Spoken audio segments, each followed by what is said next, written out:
Hello, আসসালামু আলাইকুম guys, কেমন আছেন সবাই? নিশ্চয়ই ভালো আছেন। সো আজকে চলে গেছিলাম আমি ঢাকা। তো ডাক্তার দেখাইলাম। ডাক্তার দেখাই রিপোর্ট দেখাই আস্তে, আস্তে আমার রাত হয়ে গেছে। সো এখন আপনার ভাইয়া রান্না করতেছে। আমি বসে আছি, একটু রেস্ট করতেছি। সো গাইস, আজকে আমি অনলাইনে আসতে পারিনি। তো এতক্ষণ প্রবলেম ছিল, তাই আসতে পারিনি।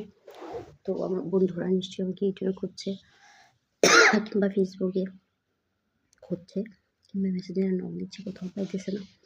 সো আজকে আমি ডাক্তার দেখে দিয়েছিলাম নাকি আমার নাকি প্রবলেম আছে তাই। তো গাইস, তো এই কোথা থেকে আমার ভিডিও করতেছো অবশ্যই জানাবো, অবশ্যই কমেন্ট করবো, অবশ্যই লাইক করবা। তো গাইস, প্রচুর শীত লাগতেছে, বাসায় আসছি কিন্তু বাইরে শীত, বাট বাসায় আসার পর গরম লাগছে। পর আবার ফ্যান চালু করছি, কিছুক্ষণ পর আবার গাইস আমার হাজব্যান্ড রান্না করতেছে, তাই জাহাজ আসতেছে, আমি সহ্য করতে পারতেছি না। বর্তমানে নাকি প্রবলেমটা ভিডিও করার সমস্যা শুনতে করা শান্তিকা ফজলে বাচ্চা মন করে বিয়া গাইস রেখে দিই টাটা।